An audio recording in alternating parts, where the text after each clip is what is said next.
Então, isso posto, a pergunta é o seguinte, veja só, o ex-presidente Bolsonaro, no meu entendimento, e eu tenho vários comentários aqui nesse programa, ainda no ano passado, naquela grande guerra de imposto, de ICMS, o ex-presidente Bolsonaro e o seu governo tinham razão. Essa questão do ICMS, que aumenta os combustíveis, mostra claramente que essa guerra travada de impostos só destrói um poder de compra das pessoas, só destrói a população. Aí o que acontece? É necessário, como o Isaac acabou de falar, é necessária essa reforma tributária.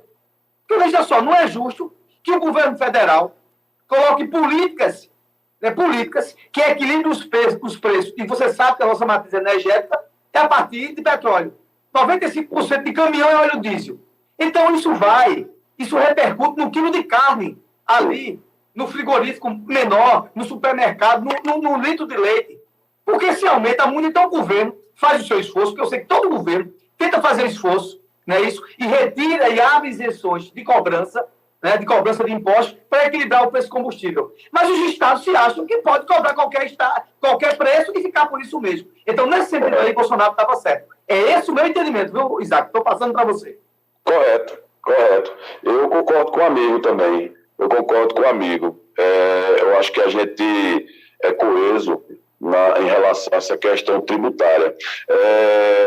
O arcabouço fiscal, ele veio aí já dar um termômetro de como será mais ou menos a questão tributária no país, embora vai haver outras discussões aprofundadas e todas elas passam pela questão da guerra fiscal. Isso a gente não pode fugir dessa discussão, porque a guerra fiscal vai ser a base. Você citou muito bem agora a questão do preço do combustível. Você quer ter uma ideia, o preço do combustível pelo ICMS, tirando uma média nacional, certo? O preço do ICMS ficaria em R$ 1,05. O que é que o governo fez agora? Ele nivelou a R$ 1,22, certo? Ele nivelou a R$ 1,22 para todos os estados, onde houve um prejuízo para o consumidor. Veja, nós estamos tendo um prejuízo aí, um acréscimo só de ICMS. Entenda, que fique bem claro aos nossos ouvintes, que a base tributária do combustível não se resume a ICMS. Tem a questão, você tem uma ideia, fazer uma distribuição rápida aqui para o nosso ouvinte entender, certo? A gasolina. O que é que compõe o preço da gasolina? 35,5% Petrobras, custo Petrobras, né? Extração do petróleo, refino e tal. 26,2% do valor de um litro de gasolina é atribuído ao ICMS dos estados, certo? 14,5% do preço da gasolina, distribuição e revenda. Ou seja, as distribuidoras, certo? Representa 14,5%. O custo do etanol, que é adicionado à nossa gasolina, o custo dele fica em torno de 13,5% do preço do litro de gasolina.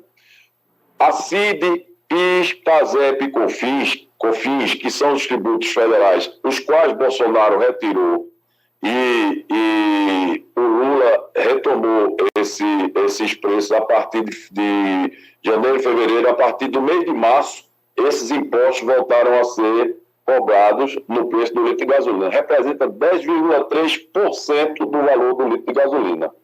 No óleo diesel, o valor da Petrobras fica em 55,2%, distribuição e revenda 14,6%, o ICMS em 13,4%, tá? O custo do biodiesel adicionado 11,3% e os tributos federais 5,6%. Então, a discussão aqui, o que nós estamos abordando, é a respeito do ICMS. Se o atual governo tivesse permanecesse com a retirada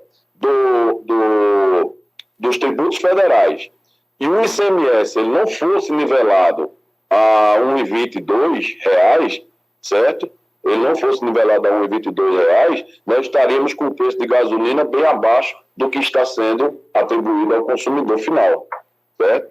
Então, baseado nisso, acho que, acertadamente, o governo Bolsonaro ele conseguiu dar um equilíbrio real no preço da gasolina e do óleo diesel. Quando a gente fala equilíbrio real, é sobre isso, a paridade do petróleo internacional, ela é importante sim, porque o barril de petróleo ele é comercializado em dólar. Eu não tenho como fugir, não sou eu que vou determinar qual é a moeda que vai ser negociada o meu barril de petróleo. É uma ordem mundial, é baseada em dólar. O que a gente pode fazer para minimizar isso? Transformar a nossa moeda forte. Se a nossa moeda for compatível ao dólar, o que é que vai acontecer consequentemente? Nós teremos uma disputa compatível do real com o dólar, automaticamente o combustível baixará de preço. Concorda? Então, todas essas ações efetivas em relação ao combustível, elas são de suma importância para dar um equilíbrio e uma previsão ao consumidor de uma tranquilidade. Agora, essa história de sobe e desce, isso é a mesma coisa que a gente falou semana passada. O carro popular foi anunciado pelo ministro Haddad, nós vamos fazer um carro... Ora, sabe quantos meses vai valer o incentivo do carro popular? 3 meses. Começa agora, junho, julho e agosto. Setembro já não tem mais o benefício.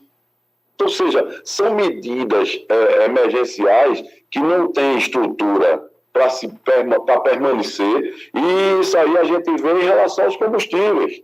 É muito ruim, você bem colocou, Jadiel, brilhantemente.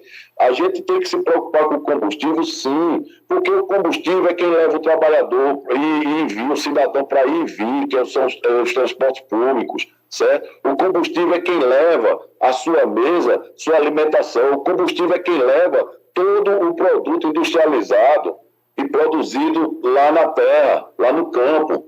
Então, isso é de fundamental importância, certo? Você não elevar o custo do combustível, ele barateia o frete. Barateando o frete, o caminhoneiro, além de receber mais pelo seu trabalho, que é duro, ele vai conseguir, o empresário vai conseguir baratear, inclusive, a cesta básica. Então, isso influencia diretamente a mesa do trabalhador, influencia diretamente a receita mensal do trabalhador brasileiro.